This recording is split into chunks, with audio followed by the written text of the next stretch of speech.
rangka mungkin memperkuat materi kesehatan dan kesempatan. Tidak dengan mengucap alhamdulillah.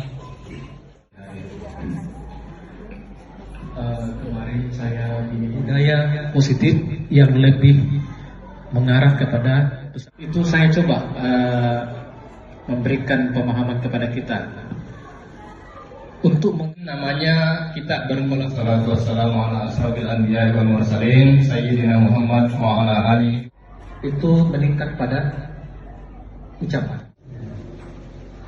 Juga kita selingi pembelajaran ke dalam disiplin waktu dari awal. Coba Bapak Ibu, sekarang saya tanya, sudah menyiapkan dan menyediakan waktunya untuk hadir bersama kita. Jadi saya ucapkan selamat datang kepada Bapak Ibu guru hebat SMP Negeri 3 Besapu. Mari kita belajar bersama, berkolaborasi untuk mewujudkan budaya positif di sekolah kita. Jadi apa yang saya paparkan. Lampunya Pak. Silakan dimulai. Pak, mau nyala lampunya. Ya. Bentar ya Pak ya. Bentar. Pak, bismillah, bismillah, stay cool. Bismillahirrahmanirrahim. Assalamualaikum warahmatullahi wabarakatuh. Alhamdulillah wa syukurillah wa la haula wa la quwata illa billah.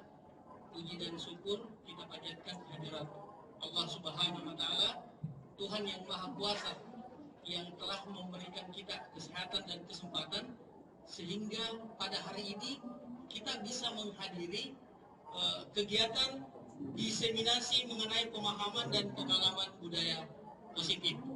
Jadi alhamdulillah Pak Fikar,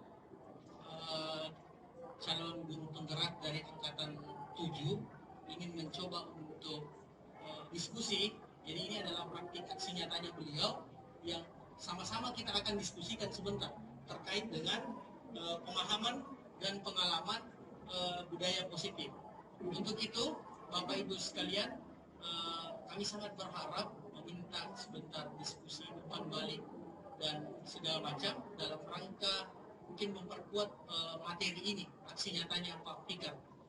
Untuk itu Pak, mohon izin waktu dan tempat kami persilahkan dulu kepada Bapak Pengawas Manajerial untuk memberikan sepatah kata buat kita semua. Waktu dan tempat kami persilahkan Pak. Mungkin itu saja yang bisa saya sampaikan. Saya mengucapkan selamat melakukan kegiatan diseminasi ini. Mudah-mudahan dari apa yang kita harapkan dapat dicapai dengan baik. Terima kasih atas perhatiannya. Wassalamualaikum warahmatullahi wabarakatuh.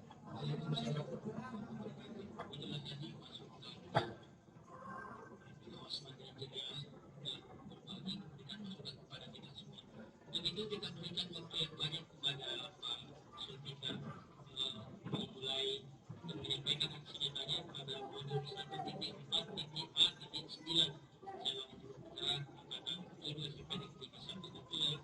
Tempat kami persilakan Pak. Baik, terima kasih atas kesempatan. Ya, bismillahirrahmanirrahim. Assalamualaikum warahmatullahi wabarakatuh. Pertama-tama, alhamdulillahirabbil alamin. Assalatu wassalamu ala asrofil anbiya wal mursalin sayyidina Muhammad wa ala alihi wa sahbihi ajma'in, amma ba'd. Pertama-tama saya ingin mengucapkan terima kasih yang sebesar-besarnya karena telah memberikan saya kesempatan dan Bapak Ibu juga sudah menyiapkan dan menyediakan waktunya untuk hadir bersama kita. Jadi saya ucapkan selamat datang kepada Bapak Ibu guru hebat SMP Negeri 3 Besapu. Mari kita belajar bersama, berkolaborasi untuk mewujudkan budaya positif di sekolah kita. Jadi apa yang saya paparkan mungkin bisa saja teman-teman sudah banyak yang lebih tahu. Nah, disinilah mungkin namanya kita berkolaborasi, saling berbagi. Saya hanya memaparkan pertama dan selebihnya kita akan ada sesi diskusi di akhir. Bahkan saya juga butuh bantuan Bapak Ibu untuk berinteraksi langsung. Jika di tengah ada pertanyaan-pertanyaan pemantik, silahkan memberikan tanggapan dan responnya. Baik, sebelumnya perkenalkan telah hadir di ruangan ini secara virtual juga. Jadi perkenalkan, saya Zulfikar, sebagai calon guru penggerak. Ada Ibu Ismi Fajarsih yang tengah hadir bersama kita lewat virtual. Ya. Selamat pagi Ibu. Good morning ma'am. Ya, kebetulan beliau adalah Selamat guru pagi. bahasa Inggris juga.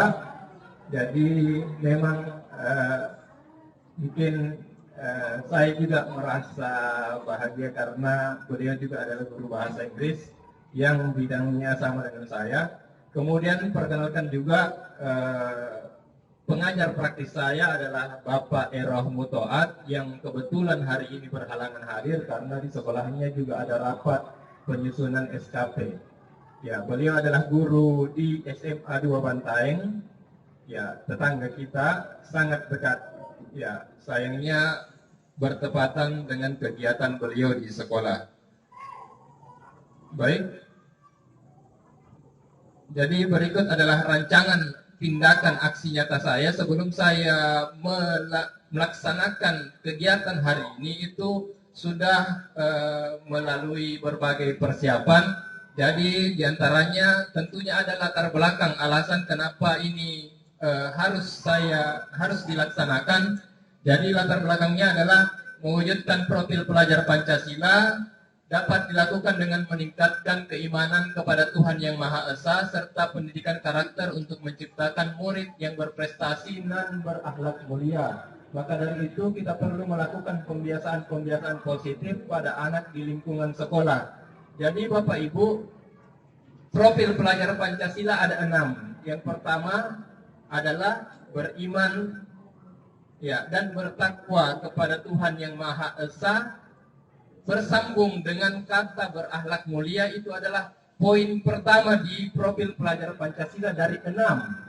Maka saya berinisiasi dan saya juga punya misi sebagai calon guru penggerak, yaitu saya ingin menyeimbangkan atau mewujudkan siswa yang berakhlak mulia dan berprestasi juga secara global. Jadi berwawasan global tentunya sudah terinclus masuk ke dalam visi guru penggerak yang akan saya terapkan di masa yang akan datang. Kemudian, jadi tujuannya adalah menciptakan murid berprestasi dan berakhlak mulia. Jadi selain berprestasi secara intelektual juga didasari dengan akhlak yang mulia. Kemudian tolak ukurnya adalah maka saat semua sudah berjalan, budaya positif ini diterapkan, maka tolak ukurnya adalah dengan penuh kesadaran murid akan membiasakan hal-hal positif di setiap kegiatan-kegiatan di lingkungan sekolah. Kemudian lini masa atau tindakan yang akan saya lakukan, tapi telah beberapa langkahnya telah saya lakukan, yaitu dengan berkoordinasi dengan pimpinan dan rekan guru. Ya, mungkin tampak juga ada di gambar, saya berkoordinasi dengan pimpinan, Ibu Kepala Sekolah beserta Bapak Pengawas Manajerial sebelum kegiatan ini dilaksanakan. Kemudian saya juga sudah sharing-sharing sebelum dengan Bapak Ibu sebelum kegiatan ini dilaksanakan bahwa saya butuh kerjasama dan kolaborasi dari Bapak Ibu. Kemudian selanjutnya adalah membuat kesepakatan kelas atau kesepakatan sekolah yang saat ini istilahnya menjadi keyakinan kelas atau keyakinan sekolah. Nah, ini mungkin Bapak Ibu sudah banyak yang menerapkan di kelas, membuat kesepakatan kelas atau keyakinan kelas. Namun kita juga perlu untuk membuat kesepakatan sekolah secara umum agar penerapan budaya positif itu ada acuannya. Jadi sebentar ini isi-isinya akan saling terkait satu sama lain. Jadi sebentar ada sub-sub bagian yang akan saya paparkan. Dan mungkin ya buat saya kemarin saat menerima materi ini saya banyak tergugah karena saya pikir ini materi sudah lama tapi kita baru sadar bahwa rupanya ada jalan lain yang lebih baik, bahkan sudah pernah kita dengar tapi tidak pernah terpikir untuk menerapkannya. Jadi sebentar mungkin ya, kalau saya pribadi saya sangat tergugah saat menerima materi-materi ini, dan semoga juga sebentar Bapak Ibu juga bisa merasakan dan menyadari hal-hal yang seperti itu. Ya, jadi hal-hal positif yang akan kita lakukan ke depannya. Jadi kemudian memberikan pemaparan tentang penerapan budaya positif, ya seperti yang sekarang sedang berlangsung. Kemudian menjalankan kegiatan-kegiatan yang menanamkan budaya positif pada murid. Kemudian dukungan yang saya butuhkan adalah peran guru, peran Bapak Ibu sekalian, rekan sejawat, kolaborasi di seluruh stakeholder, jadi bukan cuma Bapak Ibu, termasuk Bapak pengawas, orang tua siswa, Bapak dari staf tenaga kependidikan, tenaga administrasi. Jadi semua dari kita, kita butuh kerjasamanya. Kemudian guru-guru yang kita butuhkan juga adalah guru-guru yang berposisi sebagai manajer. Mungkin Bapak Ibu masih awam, mungkin cuma baru mendengar, tapi sebenarnya istilahnya penerapannya sudah lama. Ya, jadi ada berposisi manajer dalam praktik segitiga restitusi. Nah, ini juga salah satu materinya adalah praktik segitiga restitusi. Apa itu segitiga restitusi? Mari kita sama-sama mendiskusikannya. Kemudian dukungan lain yang kita butuhkan adalah murid menghargai diri dengan memotivasi diri untuk membudayakan disiplin positif di lingkungan sekolah. Jadi penekanannya adalah memotivasi diri, bukan motivasi yang didapatkan dari luar. Ya, jadi lebih tepatnya adalah motivasi intrinsik. Oke, jadi nama kegiatan ini adalah kegiatan diseminasi mengenai pemahaman dan pengalaman budaya positif.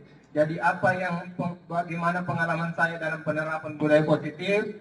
Mungkin sebentar kita akan sharing, berbagi juga pengalaman, Bapak Ibu yang punya pengalaman.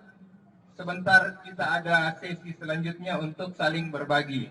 Nah, isi dari bagaimana budaya positif itu, penerapan budaya positif itu, sub materinya adalah, yang pertama adalah perubahan paradigma belajar. Ya, tentu kita sudah tahu bahwa kita untuk di sekolah kita yang menerapkan kurikulum merdeka di sekolah kita baru diterapkan di kelas 7, tapi insya Allah perlahan akan kita terapkan secara menyeluruh. Maka dari itu kita perlu perubahan paradigma belajar yang baru. Bahkan mungkin ada yang sudah lama, tapi mungkin karena kita belum menyadarinya, sehingga serasa masih baru buat kita. Kemudian ada disiplin positif, keyakinan kelas, motivasi perilaku manusia, kebutuhan dasar manusia, 5 posisi kontrol yang tadi saya sebutkan, salah satunya adalah posisi manajer. Nah, di sini ada, jadi posisi manajer itu termasuk ke dalam 5 posisi kontrol. Yang terakhir adalah segitiga restitusi. Baik, kita masuk ke sub yang pertama, yaitu adalah pembelajaran dengan paradigma baru. Mungkin Bapak Ibu sudah tahu Bapak pendidikan kita atau Menteri Pendidikan pertama Republik Indonesia, yaitu Bapak Ki Hajar Dewantara atau yang biasa disebut dengan Bapak KHD. Ya, sebenarnya ini sudah lama beliau bahkan tulis dalam sebuah buku, artikel-artikel, tapi serasa masih baru buat kita. Jadi yang pertama adalah pembelajaran yang berpusat pada murid, student center. Jadi mungkin Bapak Ibu ada yang menyadari, bahkan saya sendiri, saya bilang memang selama ini saya rasa saya menerapkan teacher center, bukan student center. Maka dari itu, kita perlu menyadari bahwa apapun yang kita lakukan di dalam kelas, semua harus kita tujukan pada kepentingan murid. Jadi, termasuk di dalamnya, ketika mencari pengetahuan-pengetahuan, biarkan anak-anak kita mencari kita hanya sebagai fasilitator di dalam kelas. Sebenarnya ini memudahkan peran kita yang mungkin di awal-awal kita sering berceramah dari awal sampai akhir, ya menghabiskan suara, tenaga, ujung-ujungnya anak-anak juga tidak terlalu paham. Maka mari kita ubah mindset kita, kita pusatkan pembelajaran pada siswa. Ya, jadi itulah yang disebut dengan paradigma baru untuk memusatkan pembelajaran pada siswa. Jadi Ki Hajar Dewantara juga menuliskan dalam bukunya bahwa pendidikan itu adalah menuntun murid sesuai dengan kodrat alam dan kodrat zamannya. Ya, untuk mencapai kebahagiaan murid setinggi-tingginya. Itu adalah tujuan pendidikan yang dicetuskan oleh Bapak pendidikan kita, Ki Hajar Dewantara. Yang kedua, Bapak Ibu juga mungkin harus, ya bahkan saya sendiri juga harus belajar bagaimana menerapkan pembelajaran diselingi dengan permainan. Jadi kita ini mungkin yang awalnya mungkin kita cuma berpikir yang bermain itu hanya anak TK ya sama anak playgroup. Ya, jadi di sini rupanya Bapak pendidikan kita sudah bahkan sudah lama dia cetuskan bahwa pembelajaran itu harusnya juga sambil bermain.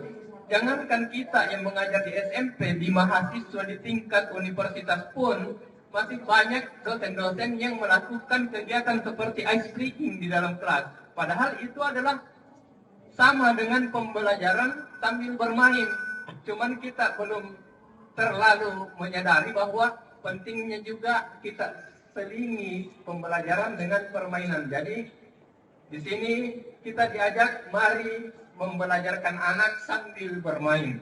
Ya, yang selanjutnya adalah pembelajaran berdiferensiasi. Mungkin ini juga istilahnya kedengaran baru, tapi sebenarnya harusnya sudah lama kita terapkan. Cuman ya buat kita ini adalah paradigma belajar yang baru. Jadi mari kita sama-sama belajar. Saya pun dalam hal ini kadang masih kebingungan untuk bagaimana mengatasi perbedaan-perbedaan pada siswa di dalam kelas. Ya, jadi mari kita belajar menerapkan pembelajaran berdiferensiasi. Ya, ini akan berkaitan juga sebentar dengan kebutuhan anak. Ya, kebutuhan dasar manusia. Ya, termasuk kebutuhan anak. Dan kesemua ini paradigma belajar yang baru tujuannya adalah mewujudkan profil pelajar Pancasila yang ke-6 poin tersebut, di mana yang pertama adalah beriman dan bertakwa kepada Tuhan yang Maha Esa dan berakhlak mulia, berwawasan global,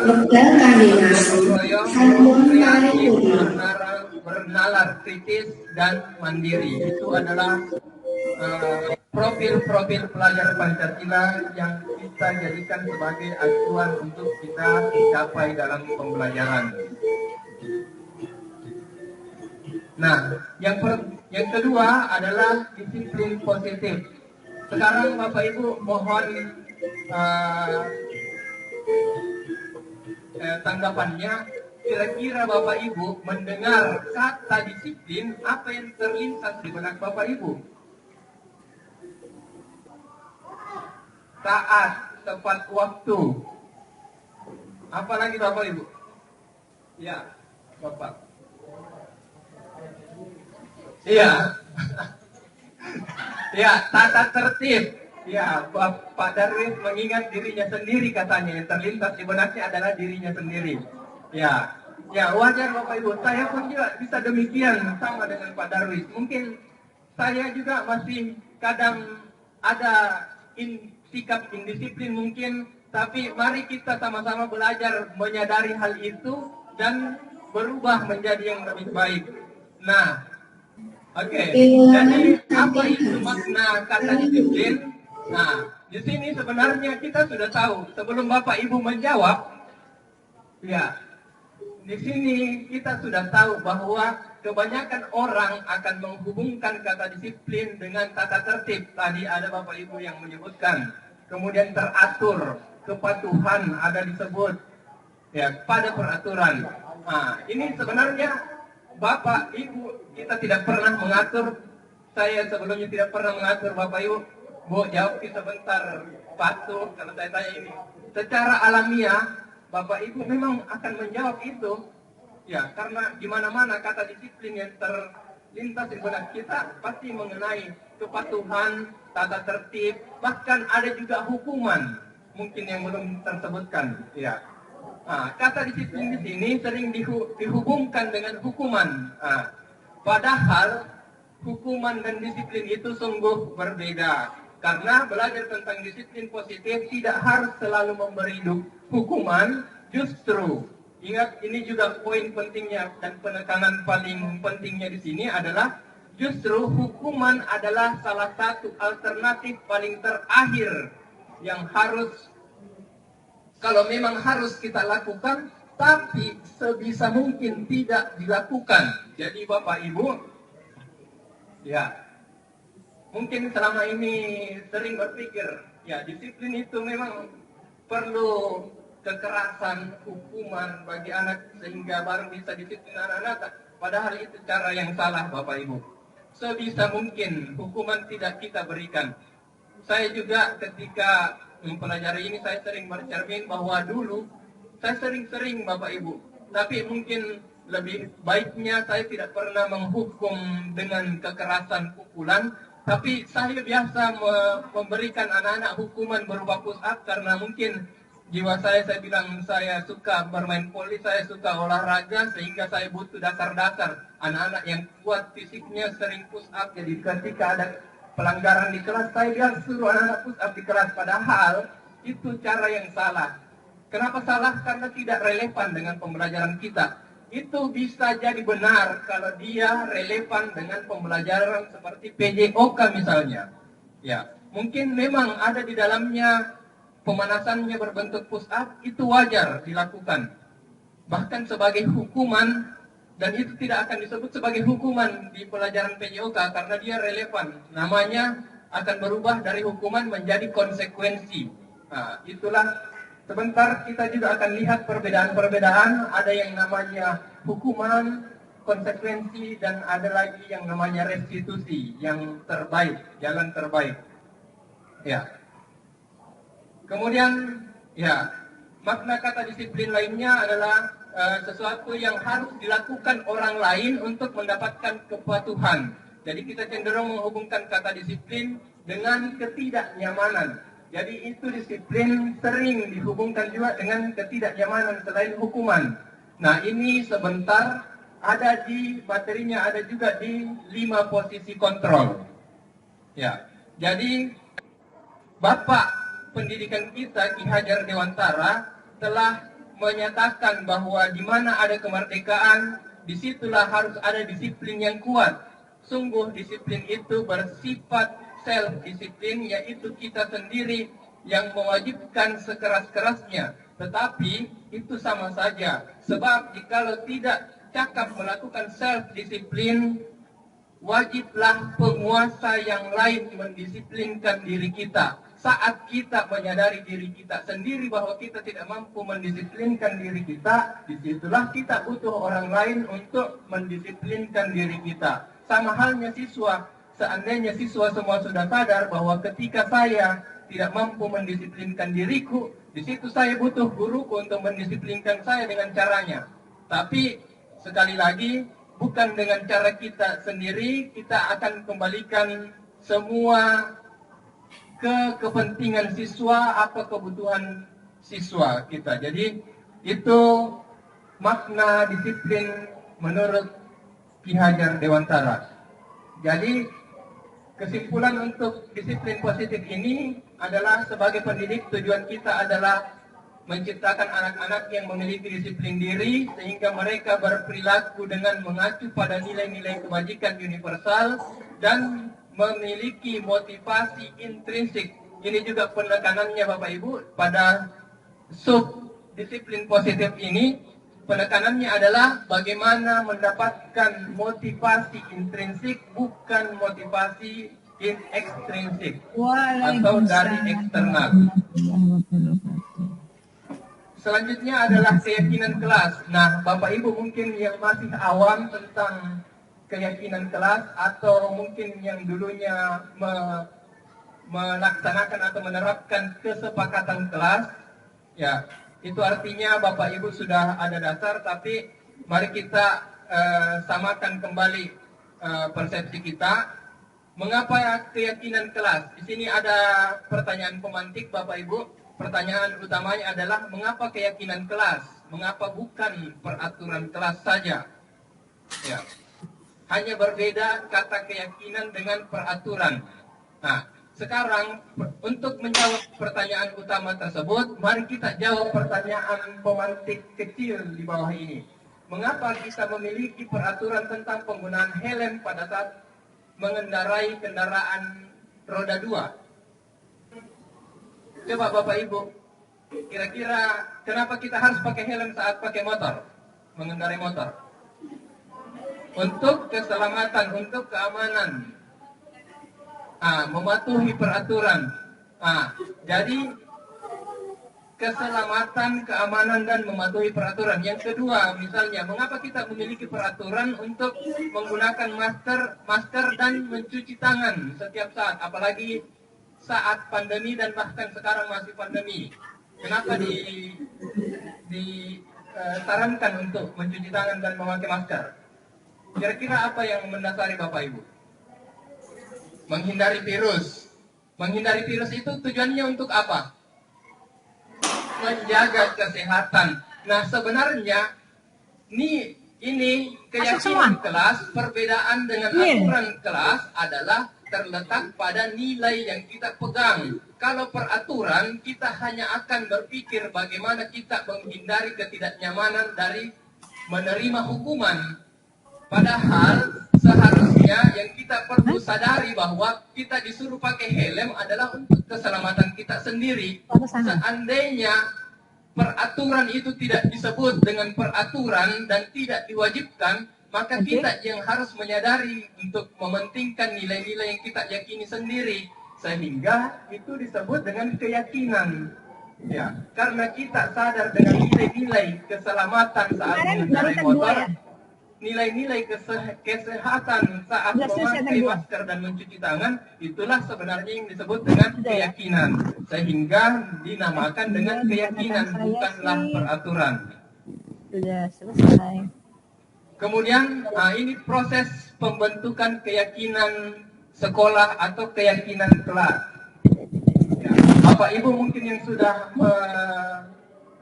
menerapkan atau ya saya sempat tanya-tanya sama kelas 7F, coba ya beberapa mapel ya saat saya juga karena saya di pertemuan pertama kita ada kegiatan sehingga saya tidak bisa masuk, rupanya pas saya menerapkan membentuk kesepakatan kelas, rupanya anak-anak di kelas 7F sudah sampaikan bahwa kami juga sudah membentuk kesepakatan kelas di mapel lain, Pak. Ya, jadi saya memberikan penjelasan bahwa bisa saja kesepakatan atau keyakinan kelas di mapel lain itu ada perbedaan, walaupun tidak semua berbeda dan secara umum banyak kesamaan. Jadi, cara untuk membentuk keyakinan kelas adalah yang pertama mempersilahkan warga sekolah atau murid untuk bercurah pendapat.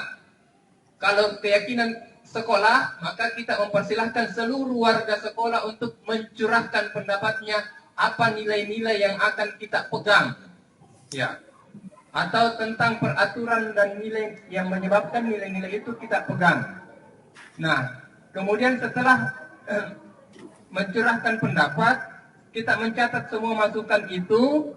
Kemarin bilang. Kemudian kita akan lihat hasilnya sebentar setelah kita mengumpulkan curah pendapat itu. Yang ketiga adalah susunlah keyakinan kelas sesuai dengan prosedur pembentukan keyakinan sekolah, gantilah kalimat-kalimat negatif menjadi positif.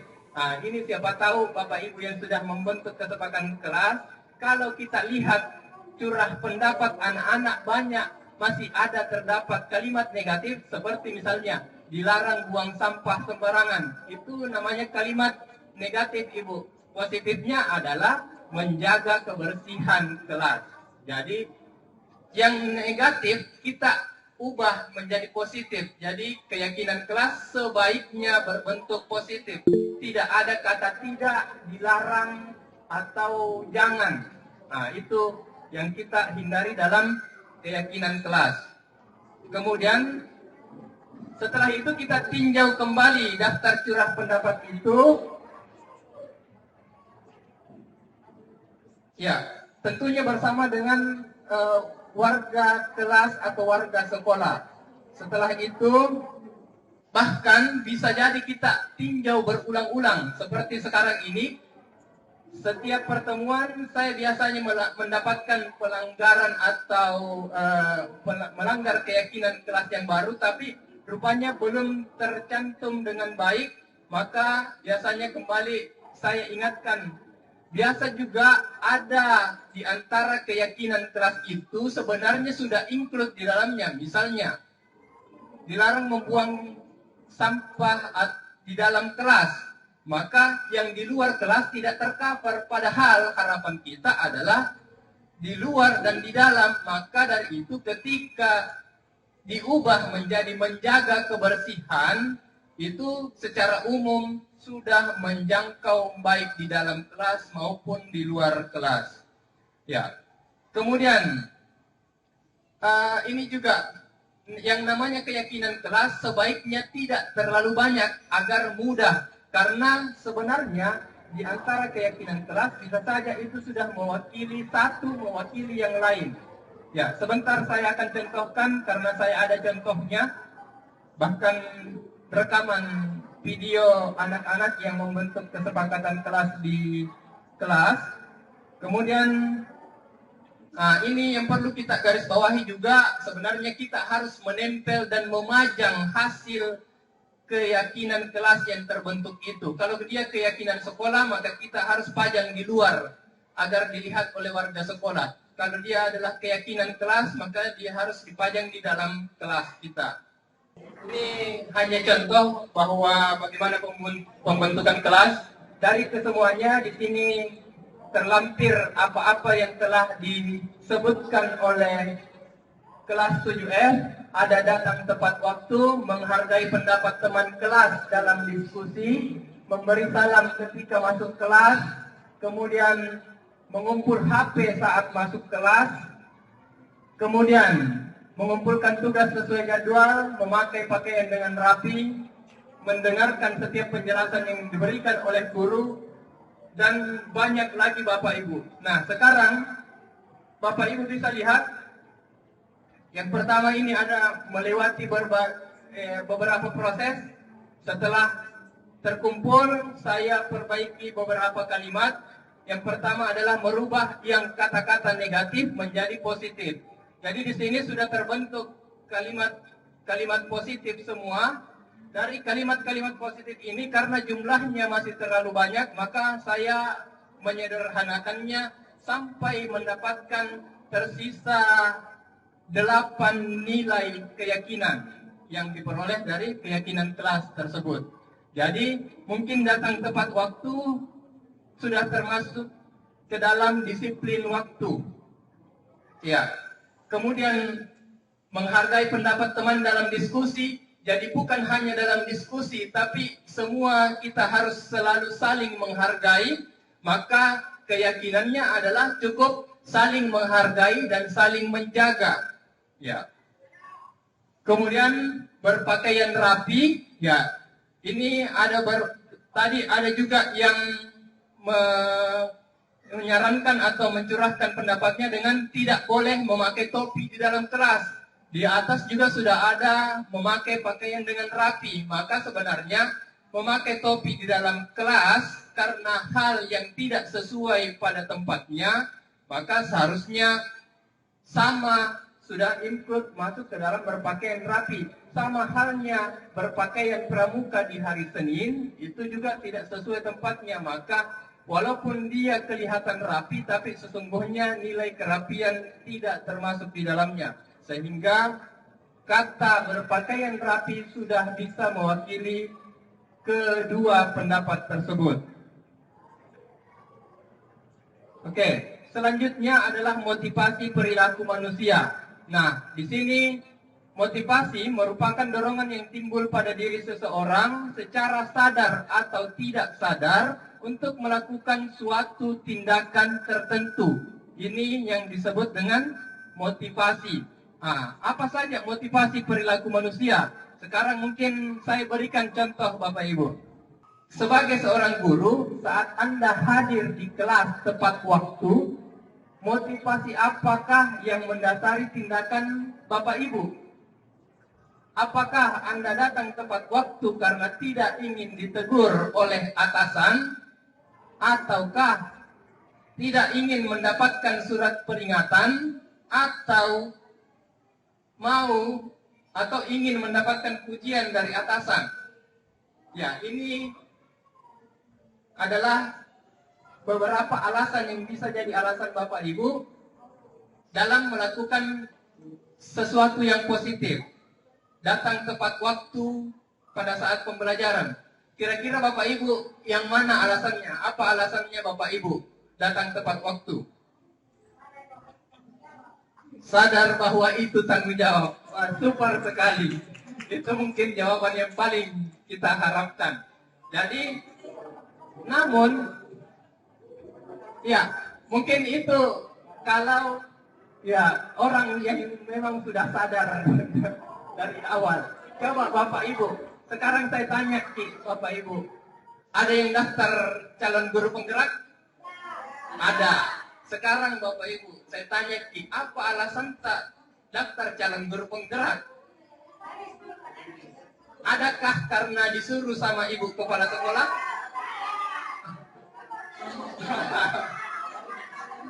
Iya. Ya, mungkin sekarang masih sadar. Ya, namun tidak bisa dipungkiri Bapak Ibu, mungkin saya juga bisa saja, saya sendiri, awalnya mungkin hanya karena ada dorongan dari luar. Tapi bagus kayaknya deh, coba-coba saja. Ya, kebetulan memang disarankan oleh ibu kepala sekolah, daftar ke guru penggerak.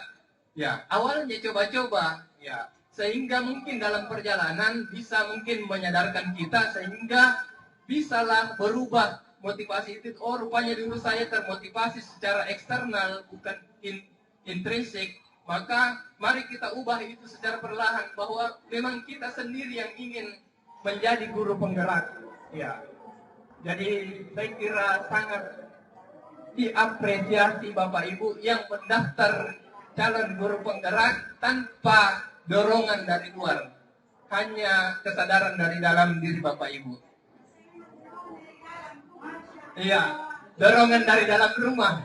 Bapaknya adalah calon guru penggerak. Tapi sangat disyukuri juga Bapak Ibu, itu dorongan eksternal, tapi saya yakin mungkin perlahan akan berubah menjadi dorongan internal atau intrinsik.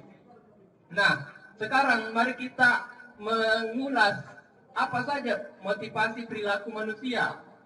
Nah, motivasi perilaku manusia pada umumnya adalah dorongan yang timbul dari diri seseorang secara sadar atau tidak sadar untuk melakukan suatu tindakan tertentu. 3 motivasi manusia secara umum. Yang pertama adalah untuk menghindari ketidaknyamanan atau hukuman. Mungkin kita menghindari karena ditegur oleh atasan, mungkin ibu kepala sekolah sudah sarankan kita untuk ikut guru penggerak, namun jika kita tidak ikut guru penggerak, maka kita akan dapatkan teguran. Itulah yang kita hindari. Makanya itu menjadi salah satu alasan motivasi manusia. Yang kedua adalah untuk mendapatkan imbalan atau penghargaan dari orang lain. Penghargaan itu bisa saja hanya berbentuk pujian. Misalnya ibu kepala sekolah bilang, oh mantap tawa. Ibu Rahma sudah mendaftar calon guru penggerak. Padahal itu memang mungkin sudah diniatkan. Saya mau dengar Ibu bilang begini. Itu berarti Bapak Ibu termotivasi karena ingin dihargai, mengharapkan imbalan atau sebuah penghargaan. Dan yang ketiga adalah untuk menjadi orang yang kita inginkan sendiri. Ya, menghargai diri kita dengan nilai-nilai yang kita percayai sendiri. Itulah sebenarnya motivasi terbaik yang berasal dari dalam diri manusia. Nah, sekarang dalam motivasi itu ada yang namanya hukuman, konsekuensi, dan restitusi. Nah, ini tadi yang sempat saya singgung di awal. Mari kita belajar membedakan yang mana hukuman, yang mana konsekuensi, dan yang mana restitusi. Nah, tindakan terhadap suatu pelanggaran pada umumnya berbentuk hukuman atau konsekuensi, dan tindakan terhadap suatu perilaku positif pada umumnya berbentuk penghargaan atau reward. Sekarang ketika kita mendapati siswa yang melakukan pelanggaran keyakinan kelas atau kesepakatan sekolah, mungkin ada hukuman, ada beberapa tindakan yang kita berikan kepada siswa, di antaranya lari mengelilingi lapangan basket 2 kali karena terlambat hadir di sekolah. Ada juga membersihkan coretan yang dibuatnya di meja tulis. Siswa mencoret-coret di meja, kita suruh bersihkan itu meja. Nah, kemudian murid diminta untuk push up 15 kali karena tidak menggunakan masker ke sekolah. Nah, sekarang Bapak Ibu tolong cermati tindakan-tindakan di atas. Menurut Bapak Ibu, manakah di antaranya yang merupakan hukuman, mana yang merupakan konsekuensi, dan mungkin jika ada di dalamnya, mana juga yang merupakan restitusi. Ya, jadi kita akan memahami ketiga di atas dengan contoh-contoh yang ada di sini. Jadi sudah ada lari mengelilingi lapangan basket karena terlambat hadir, membersihkan coretan di meja yang dia buat sendiri. Jadi dia mengotori meja, disuruh bersihkan sendiri. Kemudian murid diminta untuk push up karena tidak menggunakan masker. Kemudian mengganti kertas tugas teman yang dia coret-coreti. Ya. Kemudian berjemur di lapangan basket jam 12 siang karena hanya mengobrol sama temannya saat guru menjelaskan materi. Kemudian murid diminta bertelanjang kaki sepanjang hari karena tidak menggunakan sepatu berwarna hitam sesuai peraturan sekolah. Berdiri di depan kelas sambil mengangkat kaki satu karena tidak mampu menjawab pertanyaan. Membersihkan tumpahan air di meja tulis karena tersenggol pada saat belajar. Kehilangan 10 menit jam istirahat untuk mengerjakan tugas karena terlambat datang dan tertinggal pelajaran selama 10 menit. Membersihkan WC sekolah karena mematahkan pensil temannya.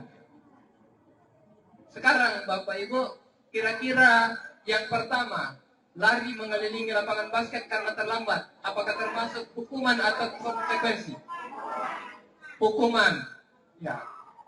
Jadi betul bahwa ini adalah hukuman karena tidak relevan dengan apa yang dilakukan oleh siswa kita.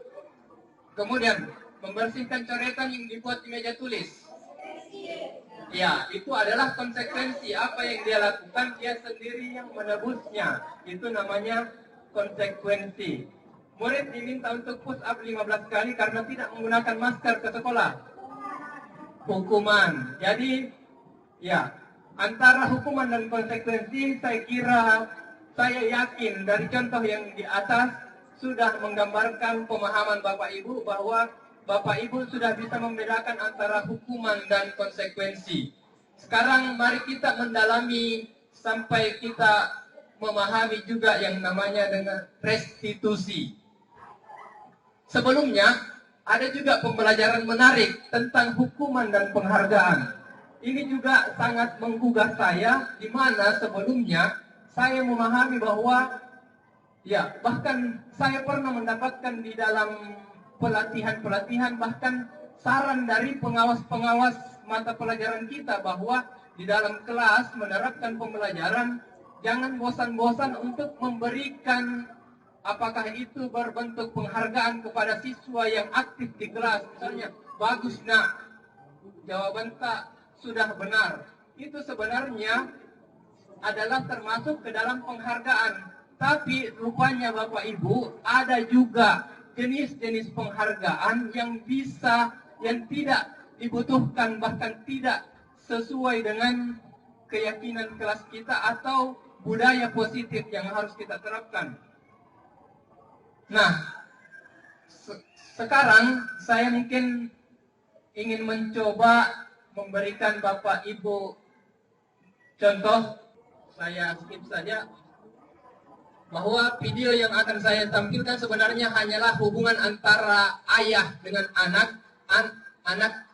ayah yang memiliki 2 anak, di mana dia memperlakukan anaknya atau memberikan penerapan budaya positif, namun dia memberikan penghargaan kepada anaknya yang melakukan budaya positif tersebut.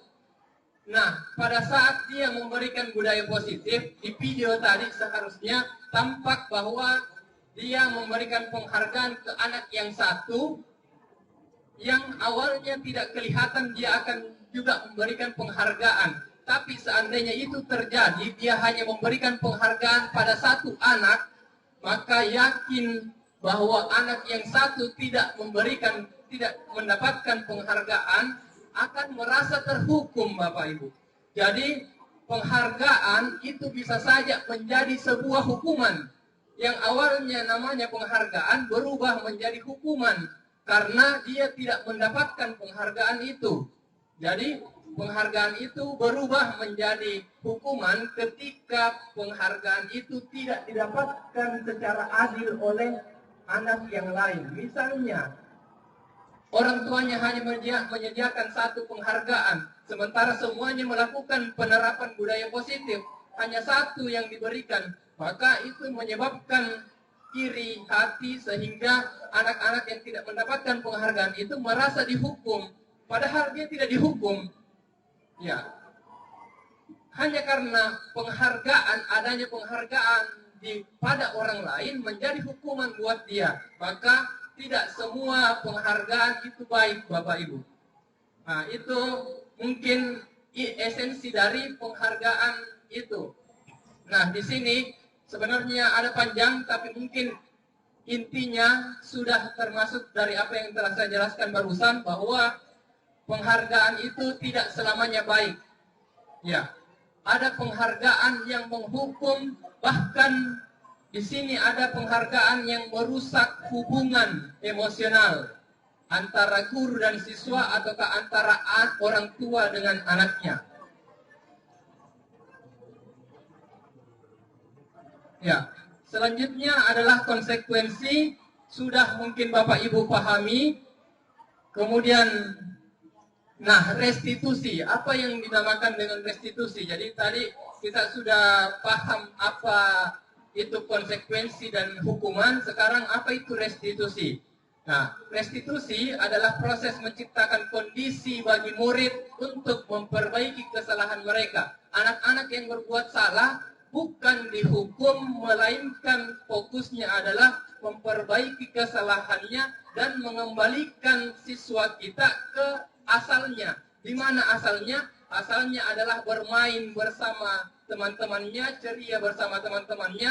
Ketika ada anak yang tersangkut kasus perkelahian, maka tentunya akan ada yang tersisih dari komunitasnya atau asalnya, yang biasanya mereka bermain sama-sama menjadi terpisah karena sebuah pelanggaran dan hukuman yang diberikan kepadanya. Maka dari itu restitusi bertujuan untuk memperbaiki kesalahan dan mengembalikan siswa pada asalnya. Nah, kemudian restitusi juga merupakan proses kolaboratif yang mengajarkan murid untuk mencari solusi untuk masalah mereka dan membantu murid berpikir tentang seperti apa yang mereka inginkan. Bagaimana mereka harus memperlakukan orang lain. Restitusi membantu murid menjadi memiliki tujuan disiplin positif, memulihkan dirinya setelah berbuat salah. Penekanannya bukanlah bagaimana berperilaku untuk menyenangkan orang lain atau menghindari ketidaknyamanan, namun tujuannya adalah menjadi orang yang menghargai nilai-nilai kebajikan yang mereka percayai. Ini sama halnya tadi motivasi perilaku manusia, jadi sangat berkaitan dengan restitusi, yaitu tujuannya adalah menghargai nilai-nilai kebajikan yang kita percayai. Selanjutnya adalah kebutuhan dasar manusia. Saya menampilkan dua, ada teori Abraham Maslow, hierarki kebutuhan menurut Abraham Maslow, dan sesuai modul pendidikan guru penggerak.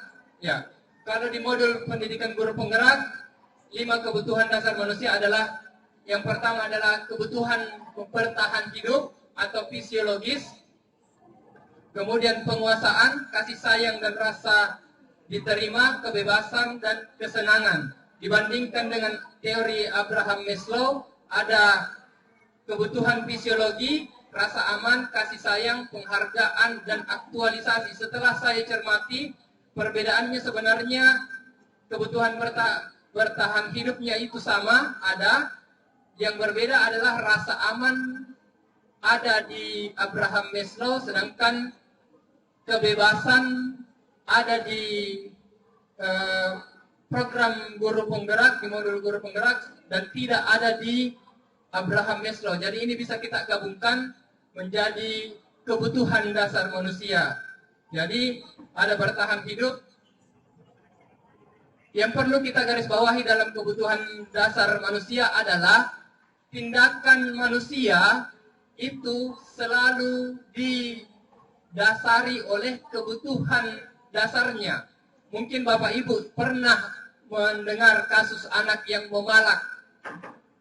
Ya, kasus anak yang memalak di belakang, di kantin, itu sebenarnya kalau kita telusuri pasti ada kebutuhan dasarnya yang belum terpenuhi di rumahnya sebelum dia berangkat. Apakah dia tidak mendapatkan kebutuhan fisiologisnya, yaitu dia tidak makan atau sarapan pagi di rumahnya, ataukah mungkin dia kekurangan kasih sayang dari orang tuanya. Jadi ada beberapa kebutuhan dasar manusia yang bisa selalu mendasari perilaku anak kita di sekolah. Nah, sekarang kita ada di posisi kontrol, Bapak Ibu.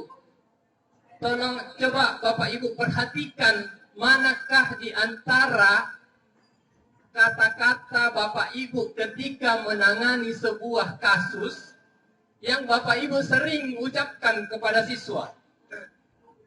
Ya, jadi mohon izin, di sini mungkin ada bahasa yang berdialek sedikit Makassar. Ya, seperti mungkin yang pertama, saya sengaja supaya agak sesuai dengan kearifan lokal kita. Jadi, ya di sini awas kodi, waktu mentong kau di. Ya, mungkin ada yang Bapak Ibu sering biasa atau pernah mengucapkan hal ini. Ya, ada juga mungkin karena berulang-ulangnya siswa itu melakukan perbuatan pelanggaran, maka kita bilang kau misering, ya kau lagi, ya. Jadi ada mungkin dengan diselingi dengan menghardik, mata melotot, bahkan menunjuk-nunjuk. Mungkin kalau Bapak Ibu pernah lakukan, ya silahkan diperhatikan di sini mana yang Bapak Ibu sering lakukan dan ucapkan.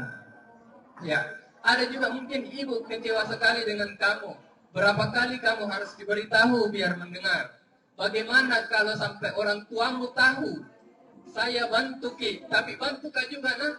Ya, itu kadang ada juga guru yang bersikap atau mengucapkan seperti itu. Ya, apa namanya? Ya, itu misalnya dia ucapkan dengan nada ramah, akrab dan bersahabat dengan siswa. Ya, itu akan menjadi bagian-bagian dari 5 posisi kontrol yang sebentar kita akan ulas. Jadi semua yang ada di sini adalah bagian dari 5 posisi kontrol, Bapak Ibu. Ada juga mungkin yang bilang, ayolah lakukan yang terbaik demi wali kelasmu. Ya, ya, mungkin sambil merangkul, senyum jenaka. Ya, mungkin bahkan Ibu Intan juga mungkin kemarin menyaksikan sendiri. Ya, saya mungkin sempat menerapkan yang namanya segitiga restitusi kemarin. Ya, ada siswa yang terlambat pulang dan saya dapati ada pelanggaran dan saya mengambil yang laki-laki, saya merangkul. Ya, beberapa temannya ada yang perempuan dan laki-laki juga di situ, tapi saya mengambil pelaku utamanya dan coba merangkul, tanya-tanya apa yang dia lakukan, apa alasannya dia lakukan hal itu. Ya, sampai saya lakukan segitiga restitusi, Bapak Ibu. Jadi sebentar ada segitiga restitusi di akhir. Oke, kamu tahu apa pelanggaranmu, kau tahu apa sanksi dan konsekuensinya, apa yang kita yakini, apa rencanamu untuk memperbaiki ini. Nah, ini semua akan masuk ke dalam 5 posisi kontrol. Ya, ini juga adalah satu contoh mungkin yang bisa kita terapkan. Bagaimana kira-kira kita memberikan tindakan. Ya, Bapak Ibu silahkan merancang-rancang apa tindakan tak yang kita lakukan ketika mendapati kasus seperti ini. Ya, dan bahkan ini nyata, Bapak Ibu. Ya, Ahmad Denis adalah murid kelas 9F, sedang berkomunikasi dengan teman-teman kelasnya di grup WhatsApp kelasnya. Grup WhatsApp tersebut berisi wali kelas, murid kelas 9R, beserta mungkin orang tua dari murid-murid tersebut, guru-guru mapel, dan juga guru BK dalam grup tersebut. Nah, saat wali kelas bertanya sesuatu ke Ahmad Denis, dia menjawabnya dengan mengirimkan stiker, bahkan dengan caption yang tidak sopan. Ya, bergambar dengan diksi yang tidak pantas dilayangkan kepada wali kelas, bahkan untuk temannya sekalipun. Kejadian itu disaksikan oleh seluruh penghuni grup. Jika Anda adalah wali kelasnya, langkah-langkah apa yang akan Anda tempuh untuk memperbaiki kondisi dari murid tersebut? Ya, jadi di sini bukan cuma wali kelasnya, Bapak Ibu. Silahkan posisikan diri Bapak Ibu, kira-kira apa yang terbayang di benak Bapak Ibu, bagaimana menindaki atau memberikan perlakuan terhadap kasus seperti ini. Ya. Oke, jadi jawaban Bapak Ibu sebentar akan menunjukkan di mana posisi Bapak Ibu. Nah, kita lihat ada 5 posisi kontrol untuk memberikan perlakuan kepada siswa. Yang pertama adalah sebagai penghukum. Ya, kalau mungkin Bapak Ibu lihat tadi contoh kata-kata, di situ sebenarnya sudah ada contohnya, yang mana sebagai penghukum, yang mana sebagai pembuat merasa bersalah, yang mana sebagai teman, yang mana sebagai pemantau, dan yang mana sebagai manajer. Ya, silahkan dapatkan kira-kira setelah menjawab pertanyaan tadi, silahkan posisikan Bapak Ibu ada di mana. Ya, posisi penghukum, seorang penghukum biasanya menggunakan hukuman fisik maupun verbal. Orang-orang yang menjalankan posisi penghukum senantiasa mengatakan bahwa sekolah memerlukan sistem atau alat yang dapat lebih menekan murid-murid lebih dalam lagi. Guru seperti ini senantiasa percaya hanya ada satu cara agar pembelajaran bisa berhasil, yaitu dengan cara dia sendiri. Ya, jadi ini tipikalnya penghukum. Kemudian efek kepada murid adalah kemungkinan murid akan marah dan mendendam kepada Bapak Ibu kalau ini dilakukan. Bisa jadi sesudah kembali duduk, murid tersebut akan mencoret-coret bukunya, meja tulisnya. Lebih buruk lagi, mungkin akan menyimpan dendam kepada gurunya. Ini adalah posisi penghukum Bapak Ibu. Jadi posisi penghukum sebenarnya hampir bisa dibilang tidak ada baiknya, walaupun mungkin pada satu sisi alternatif paling terakhir bisa kita terapkan, tapi sebisa mungkin tidak dilakukan Bapak Ibu. Posisi kedua adalah pembuat merasa bersalah. Nah, pembuat merasa bersalah itu tadi kata-katanya seperti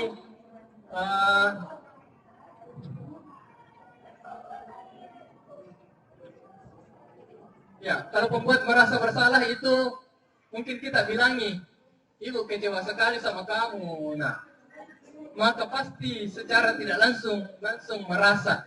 Itu pun ada juga mungkin anak yang kebal tidak akan merasa bersalah karena dia menganggap dirinya benar. Ya, tapi ini tergantung dari bagaimana kita menyadarkan bahwa dia sebenarnya adalah salah. Tapi tentunya cara untuk menyatakan bahwa dia salah ini harus ditempuh dengan segitiga restitusi Bapak Ibu. Jangan pernah juga langsung menjudge siswa salah mentong ke kau nak. Ya, mohon untuk tidak menghilangkan kebiasaan-kebiasaan itu. Mari kita belajar membudayakan segitiga restitusi seperti yang sebentar akan kita ulas.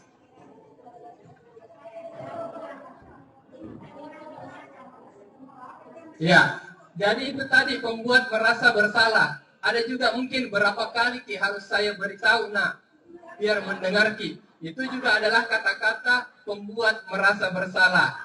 Bagaimana kalau sampai orang tuamu tahu nak? Ya, nah itu juga sebenarnya bagaimana cara agar anak itu merasa bersalah. Oke, sekarang posisi yang ketiga adalah sebagai teman. Sebagai teman contohnya misalnya datang, mungkin kalau dia laki-laki sesama guru laki-laki dan siswa laki-laki datang langsung merangkul anak tersebut. Kenapa bisa begitu nak? Ya. Coba jelaskan Kak bagaimana kronologisnya tadi. Ya, ini adalah menstabilkan identitas. Jadi itu adalah sebenarnya posisi saat itu adalah posisi sebagai teman. Saya bantu Ki, tapi bantu Kak juga dengan nada akrab dan bersahabat. Itu adalah posisi sebagai teman. Yang keempat adalah posisi sebagai pemantau. Biasanya kalau posisi sebagai pemantau ini adalah yang menerapkan konsekuensi, memberikan konsekuensi kepada anak. Ya, kamu tahu apa pelanggaranmu, kamu tahu apa sanksi dan konsekuensinya, maka dia sebenarnya berposisi sebagai pemantau. Kalau anak terlambat 10 menit hadir di dalam kelas, kita konsekuensinya adalah mendapatkan tambahan 10 menit di akhir, maka kita sebagai memantau saat kita memberikan tambahan pembelajaran selama 10 menit. Itu yang namanya pemantau. Baik Bapak Ibu, jadi yang terakhir adalah di antara 5 posisi ini adalah posisi yang terbaik adalah posisi manajer. Mungkin di awal tadi sudah sempat mendengar di latar belakang kenapa kegiatan ini dilakukan adalah adanya juga kita mengharapkan guru-guru berposisi sebagai manajer. Bagaimana itu manajer? Guru yang berposisi sebagai manajer adalah guru yang melakukan restitusi kepada siswanya. Bagaimana itu segitiga restitusi? Kita akan ulas pada sesi terakhir ini. Oke, sekarang kita masuk pada segitiga restitusi. Bapak Ibu, jadi kata-kata yang ada pada tindakan segitiga restitusi, Bapak Ibu perlu mengenalinya. Kalau Bapak Ibu sudah sering mengucapkan kalimat-kalimat di atas dan melakukan ini, sesungguhnya Bapak Ibu sudah melakukan segitiga restitusi. Jadi ini bukan sebenarnya hal yang baru. Sudah lama namun kita baru merangkumnya menjadi sebuah pengetahuan baru buat kita. Atau dengan kata lain, ini adalah sebuah paradigma baru buat kita. Jadi segitiga restitusi itu di dalamnya kalau Bapak Ibu sering mengatakan bahwa berbuat salah itu tidak apa-apa nak. maka itu sebenarnya adalah bagian dari segitiga restitusi. Tidak ada manusia yang sempurna. Saya juga pernah melakukan kesalahan seperti itu. Kemudian kita bisa menyelesaikan hal ini. Bapak Ibu tidak, Bapak nak tidak ingin mencari tahu siapa yang salah di sini. Saya hanya ingin mencari solusi dari permasalahan ini. Maka itu sudah termasuk restitusi. Kamu berhak merasa seperti itu. Jadi tanpa menyalahkan langsung ke anak-anak, kita memberikannya bahwa kita berhak melakukan itu karena kita mempertahankan harga diri kita. Misalnya ada anak yang berkelahi, kamu bisa melakukan yang lebih buruk dari ini. Sampai kemudian kita bertanya apa nilai-nilai yang anak-anakku yakini atau kita yakini di kelas, di sekolah ini. Maka itu sudah menjurus kepada penyelesaian masalahnya. Nah, segitiga restitusi ini ada 3 tahapan segitiga restitusi, yaitu yang pertama adalah menstabilkan identitas atau stabilize the identity, kemudian validasi tindakan yang salah, validate the misbehavior, kemudian menanyakan keyakinan. Jadi menanyakan keyakinan ini tujuannya adalah untuk mengembalikan keyakinan awal sesuai keyakinan sekolah atau kelas yang telah kita sepakati di awal sebelumnya.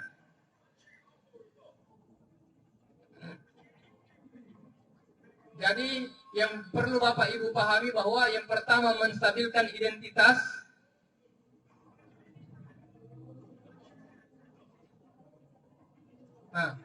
Menstabilkan identitas itu caranya dengan ini Bapak Ibu.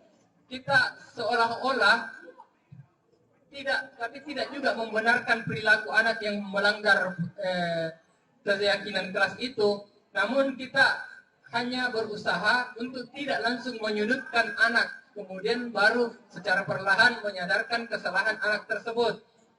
Itu adalah menstabilkan identitas. Pada saat kita mulai masuk bahwa saya yakin kamu pasti punya alasan mengapa melakukan hal ini. Ini adalah kata-kata untuk memvalidasi tindakannya. Tidak langsung menyalahkan, tapi kita validasi dulu tindakannya. Kemudian baru kita arahkan untuk menyadari bahwa perbuatannya itu salah. Ya, kamu patut bangga pada dirimu sendiri karena kamu telah melindungi sesuatu yang penting buat kamu. Kamu boleh mempertahankan sikap itu, tapi kamu juga harus menambahkan sikap yang baru. Sikap yang baru ini adalah solusi yang untuk memperbaiki kesalahan itu yang kita maksud. Maka yang ketiga adalah menanyakan keyakinan. Untuk setelah menanyakan keyakinan, kita cocokkan pendapat kita. Setelah dia sudah yakin bahwa kita punya keyakinan keras seperti ini Pak, maka kita bisa tanyakan bahwa yang dilakukan itu belum sesuai, maka kita harus memperbaikinya dengan cara menebus, dengan cara melakukan konsekuensi dari apa yang telah dia lakukan. Kalau dia misalnya merusak barang-barangnya temannya, maka harus mengembalikannya ataukah menggantinya agar temannya juga si korban bisa kembali berteman seperti biasa, karena itulah tujuan dari segitiga restitusi tersebut, yaitu mengembalikan anak kepada asalnya. Yang awalnya dia bermain bersama ceria, maka itu harus kita kembalikan. Yang di akhir tadi berkelahi harus kembali kembali bermain bersama. Itulah tujuan dari restitusi Bapak Ibu. Jadi singkat saja Bapak Ibu, ini semua adalah tadi apa yang telah kita paparkan, bahwa kita harus merubah paradigma belajar kita, kemudian menerapkan disiplin positif, menerapkan atau membentuk keyakinan kelas dan keyakinan sekolah, kemudian motivasi diri secara intrinsik, yaitu motivasi perilaku manusia, kemudian kita harus memahami kebutuhan dasar manusia, karena itulah yang menjadi penyebab anak melakukan sesuatu atau suatu pelanggaran. Kemudian 5 posisi kontrol, penekanannya di sini adalah jadilah posisi manajer Bapak Ibu yang melakukan segitiga restitusi ini dalam memberikan tindakan kepada anak kita semua. Maka insya Allah ketika kita melakukan itu, insya Allah penerapan budaya positif di sekolah kita akan berjalan lancar dan bisa sesuai dengan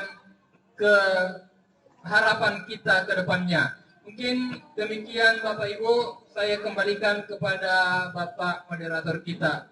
Terima kasih. Assalamualaikum warahmatullahi wabarakatuh. Ya, mungkin beri tepuk tangan dulu untuk Pak Fikar. Baik, Bapak Ibu sekalian. Iya, baik Bapak Ibu sekalian, baru saja kita mendengarkan budaya positif yang sebenarnya memang Bapak Ibu sekalian sudah kita jalankan selama ini.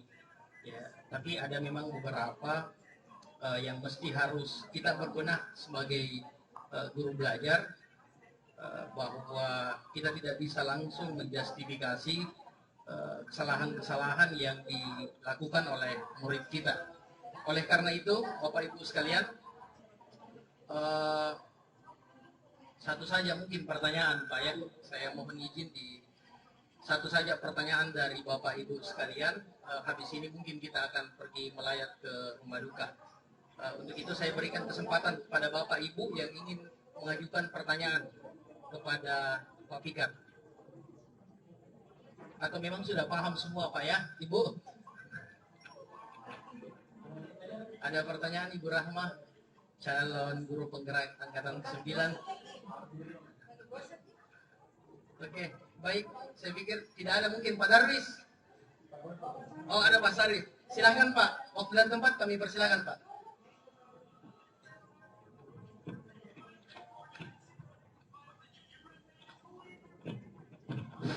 Ya, jadi saya kira harus ada pertanyaan karena tidak ada yang bertanya. Baik, saudara CGP yang saya hormati, Bapak Ibu sekalian yang saya hormati, dari pemaparan tadi ada sedikit saya mau tanyakan. Di awal sudah disinggung tentang paradigma baru dalam pendidikan yang disampaikan oleh KHD. Salah satunya adalah pembelajaran diferensial. Ya, mungkin ini suatu bentuk diferensiasi, suatu bentuk pembelajaran terhadap siswa yang mungkin ada kesulitan belajar yang tidak bisa diberi pembelajaran secara normal. Tapi terkadang juga ada siswa yang sangat sulit untuk diterapkan pemahaman disiplin positif. Ya, mungkin sudah berkali-kali disampaikan jangan terlambat nak, tapi selalu juga terlambat datang. Dan saya sendiri setiap kelas ada seperti itu. Ya, jangan jaga kebersihan nak. Ya Bu, ya Pak. Tapi begitu kita keluar langsung kelas menjadi kotor lagi. Dan sudah berkali-kali diberi pemahaman disiplin positif. Mungkin adakah semacam diferensiasi juga dalam hal penerapan disiplin positif dalam menghadapi anak yang berperilaku seperti ini yang susah sekali diberi pemahaman penerapan disiplin positif. Terima kasih.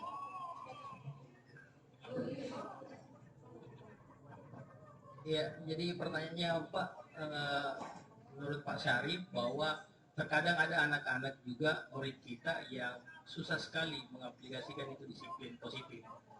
Jadi langsung saja mungkin Pak kita berikan tanggapan terkait dari pertanyaan Pak Syarif.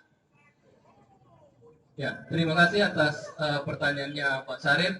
Kebetulan apa yang ditanyakan Pak Syarif ini betul-betul juga pernah kami rasakan, dan bahkan saya juga masih merasakannya sampai sekarang. Ada beberapa siswa yang sering kita berikan pemahaman-pemahaman bagaimana menerapkan budaya positif, namun belum juga membuahkan hasil seperti yang kita harapkan. Namun tentu saja dari itu semua, ketika memang Bapak Ibu mungkin bisa kita kembalikan pada diri kita terlebih dahulu, apakah Bapak Ibu apakah betul-betul sudah melaksanakan sesuai dengan apa kajian terbaik kita untuk menerapkan budaya positif tersebut. Contohnya misalnya, apakah Bapak Ibu memang sudah betul-betul menerapkan segitiga restitusi, ataukah sudah berposisi sebagai manajer, ataukah mungkin Bapak Ibu sudah mengetahui belum, sudah mencari tahu belum, ada tidak kebutuhan dasar dari siswa tersebut yang belum terpenuhi di rumahnya. Siapa tahu memang itu anak, ini mungkin saja ya Pak, ini salah satu contoh. Mungkin anak yang sering memalak di belakang, sudah ditegur, masih melakukan memalak lagi teman-temannya yang lain.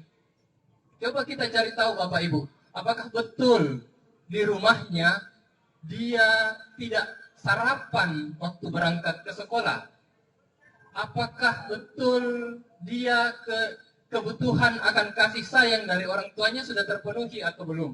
Ini juga perlu kita tahu. Jadi bukan cuma tindakan yang kita berikan yang harus kita refleksi, tapi kita juga perlu cari tahu penyebabnya, akar masalahnya, sehingga dia melakukan hal pelanggaran-pelanggaran tersebut. Jadi disitulah mungkin pentingnya untuk kita semua di sini sebagai guru mapel bekerja sama dengan guru BK, bekerja sama dengan wali kelas terlebih dahulu, sampai naik ke guru BK, kemudian dari guru BK sampai kepada kepala sekolah dan sampai ke atasan-atasannya. Jika ada satu masalah yang memang sama sekali di luar dari kemampuan kita, tapi saya yakin sebenarnya apa yang terjadi di sekolah semuanya akan mampu kita selesaikan, namun mungkin saja kita belum mendapatkan cara terbaiknya ataukah penyebab akar masalah tersebut.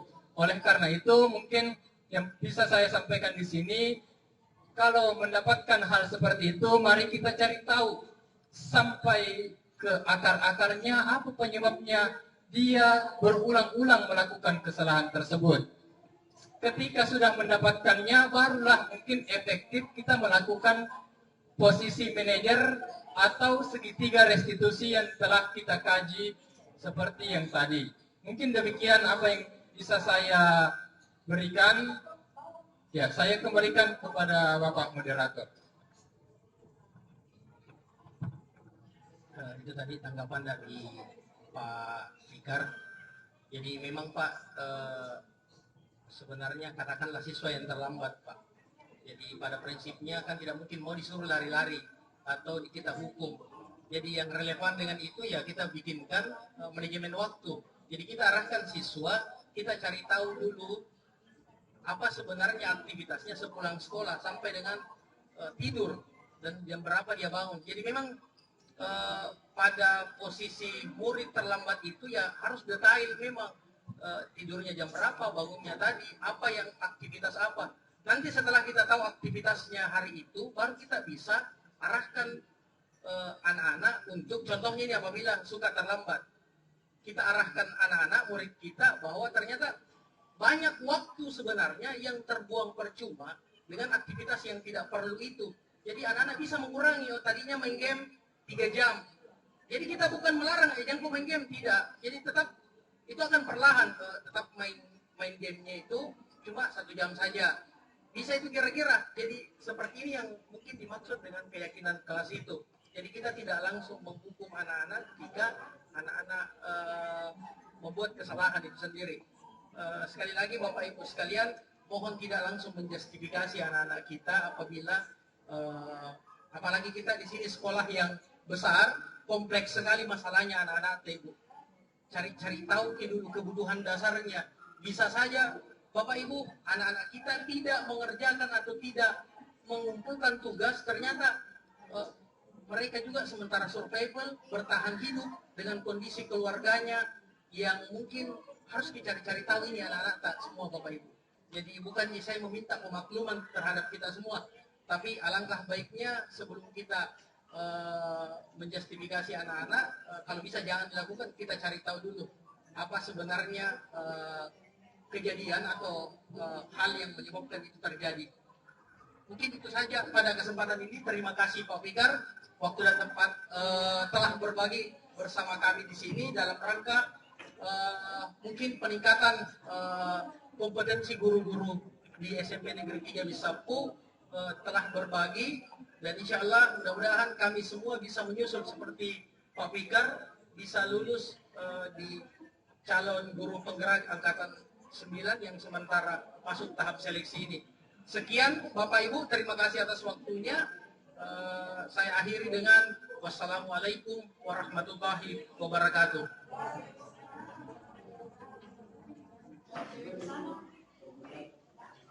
Bismillahirrahmanirrahim. Assalamualaikum warahmatullahi wabarakatuh. Saya Mutmainah Jamal, Kepala Sekolah SMP Negeri 3 Bisapu, Kabupaten Bantaeng, Sulawesi Selatan.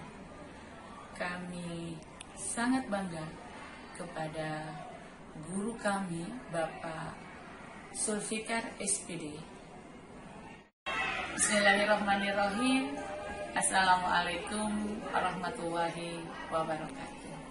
Saya Mutmainah Jamal, Kepala Sekolah SMP Negeri 3 Bisapu, Kabupaten Bantaeng, Sulawesi Selatan. Saya sangat bangga kepada Bapak Sulfikar SPD, calon guru penggerak angkatan ke-7 yang berasal dari sekolah kami. Diseminasi yang dipaparkan oleh Bapak Sulfikar tentang budaya positif sangat bermanfaat untuk seluruh guru dan siswa di sekolah kami. Bangun budaya positif sangat memberi pengaruh baik dalam mendisiplinkan siswa untuk lebih bertanggung jawab terhadap perilaku yang mereka lakukan. Kolaborasi dari seluruh warga sekolah sangat dibutuhkan untuk mewujudkan budaya positif di lingkungan sekolah.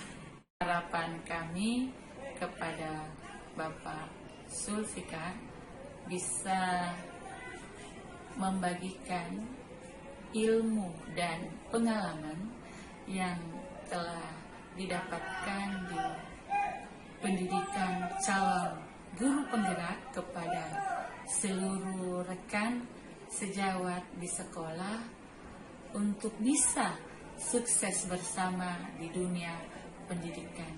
Sekian, terima kasih. Wassalamualaikum warahmatullahi wabarakatuh. Assalamualaikum warahmatullahi wabarakatuh. Perkenalkan, saya Intan Sirina SSI, rekan kerja dari Bapak Sulfikar Faisal, salah satu calon guru penggerak angkatan ke-7. Di SMP Negeri 3 Bisapu, saya bertugas tambahan sebagai wakil kepala sekolah untuk perusahaan kurikulum, dan di organisasi pelajaran saya adalah ketua MGMP untuk mata pelajaran matematika di Kabupaten Bantaeng. Salah satu tugas dari calon guru penggerak adalah mendiseminasikan apa yang telah mereka pelajari kepada rekan guru sejawat yang ada di sekolah tersebut.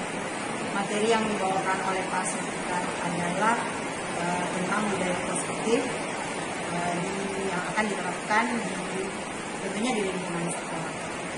Dari hasil diseminasi yang beliau bawakan, paparkan, tentunya banyak hal yang kami dapatkan, sesuatu yang baru tentunya, yang baru kami tahu, betul-betul baru. Di antaranya bagaimana cara kita untuk menanamkan budaya positif di kalangan siswa khususnya. Tentunya membangun budaya positif dengan karakter-karakter positif tentunya yang diharapkan ke siswa bukanlah sesuatu hal yang mudah. Dari pemaparan yang disampaikan oleh Pak Fikar, ada beberapa hal yang memang ternyata selama ini menjadi kekurangan juga buat saya. Misalnya ya, selama ini seorang guru jika murid melakukan sesuatu kesalahan, biasanya kita langsung memberi mereka hukuman. Terlebih lagi hukuman yang kita berikan itu tidak ada hubungannya dengan kesalahan yang mereka buat. Ternyata setelah Pak Fikar memaparkan materinya tentang budaya positif, ternyata itu sesuatu hal yang keliru yang dilakukan oleh guru. Banyak hal ternyata atau cara lain yang kita berikan ke siswa tersebut, bagaimana membuat siswa tersebut menjadi sadar akan kesalahannya, bukan dengan cara langsung memberikan hukuman. Tentunya bisa jadi setelah kita memberikan hukuman, siswa tersebut sadar, tapi keesokan harinya atau di lain kali mereka akan membuat kesalahan yang sama lagi, yang berulang. Ini dikarenakan karena mereka sadar bukan karena dari motivasi dirinya, tapi mungkin karena pertama takut kepada gurunya, atau mungkin takut dengan hukuman yang diberikan. Salah satu solusi yang diberikan dari hasil pemaparan adalah yaitu menumbuhkan budaya positif dengan cara restitusi, yaitu cara mendisiplinkan, salah satu cara mendisiplinkan siswa secara positif yang kita lakukan. Restitusi yang saya tahu dari hasil pemaparan adalah salah satu cara bagaimana kita mengajak siswa tersebut untuk berefleksi dengan dirinya. Mengapa mereka membuat kesalahan seperti itu? Apa dampaknya kesalahan yang mereka buat untuk dirinya sendiri maupun untuk temannya atau lingkungan di kelasnya, ya, kalau di kelas. Seperti itu. Jadi seorang guru juga menjadi belajar bahwa ternyata kita juga harus saling menghargai. Jadi saling menghargai. Jadi ini juga yang diterapkan ke siswa kita bahwa apa yang kita lakukan itu pasti ada dampaknya, pasti ada konsekuensinya. Jadi seorang guru juga diajarkan bahwa kita tidak boleh bersifat egois pada siswa, langsung memberikan hukuman, tapi tentunya belajar bagaimana melihat masalah tersebut sehingga kita bisa belajar bersama kenapa kesalahan itu bisa terjadi, apa efeknya, apa akibatnya, sehingga siswa juga bisa timbul kesadarannya dan mereka akan menemukan sendiri solusi dari kesalahan yang mereka buat. Tentunya guru menjadi penyeimbang tanpa ikut memutuskan secara mutlak bahwa ini hukuman yang atau ini konsekuensi yang akan mereka lakukan. Jadi siswa sendiri yang menemukan solusi-solusi dari kesalahan yang mereka buat. Nah, tentunya dengan harapan mereka akan bisa lebih bertanggung jawab. Salah satu juga yang diperkenalkan pada saat diseminasi adalah membuat keyakinan kelas. Selama ini, dan ini yang pernah saya lakukan, selama ini kita membuat tata tertib kelas. Jadi tata tertib itu dibuat oleh guru, kemudian ada hukuman jika tidak melakukan ini, jika tidak mengerjakan PR, maka hukumannya adalah ini. Dan biasanya tidak ada hubungannya dengan hukuman yang kita berikan, tidak ada hubungannya dengan kesalahan yang mereka lakukan. Pak Peter memberikan kami semacam pencerahan bahwa hal tersebut keliru, sebaiknya kita membuat istilahnya keyakinan kelas. Jadi kita guru bersama-sama siswa membuat suatu kesepakatan. Tentunya guru tidak dominan dalam menentukan apa konsekuensi jika kita atau siswa melanggar hal yang telah mereka sepakati. Jadi timbul dari atau muncul kesepakatan itu muncul dari ide-ide siswa. Dan beliau juga menyarankan bahwa sebaiknya kesepakatan kelas itu tidak bukan harga mati. Jadi bisa jadi ya 3 bulan atau mungkin 4 bulan atau semester berikutnya berubah lagi, tergantung dengan kesepakatan kita dengan siswa.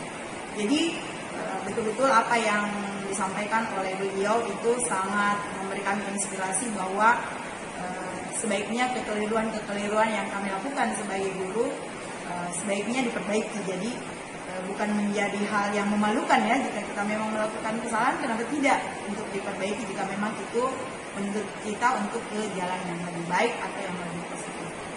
Harapan saya secara pribadi maupun sebagai urusan kurikulum SMP Negeri 3 Sapu berharap kepada Pak Fikar tetap bersemangat untuk mengimbaskan hal-hal yang telah dia dapatkan di pendidikan calon guru penggeraknya. Saya yakin masih banyak hal lain yang mereka pelajari yang tentunya sangat bermanfaat buat kami ini yang insya Allah semoga akan menyusul beliau untuk menjadi calon guru penggerak untuk angkatan berikutnya. Satu hal yang mungkin kita sepakati bahwa membangun budaya positif untuk menghasilkan perilaku yang baik pada siswa kita tentu bukanlah hal yang mudah. Dibutuhkan koordinasi, kerjasama, kolaborasi dengan semua stakeholder yang ada di sekolah, mulai dari guru, siswa, orang tua, maupun mungkin tenaga kependidikan ya, tenaga pendidikan khususnya yang ada di sekolah.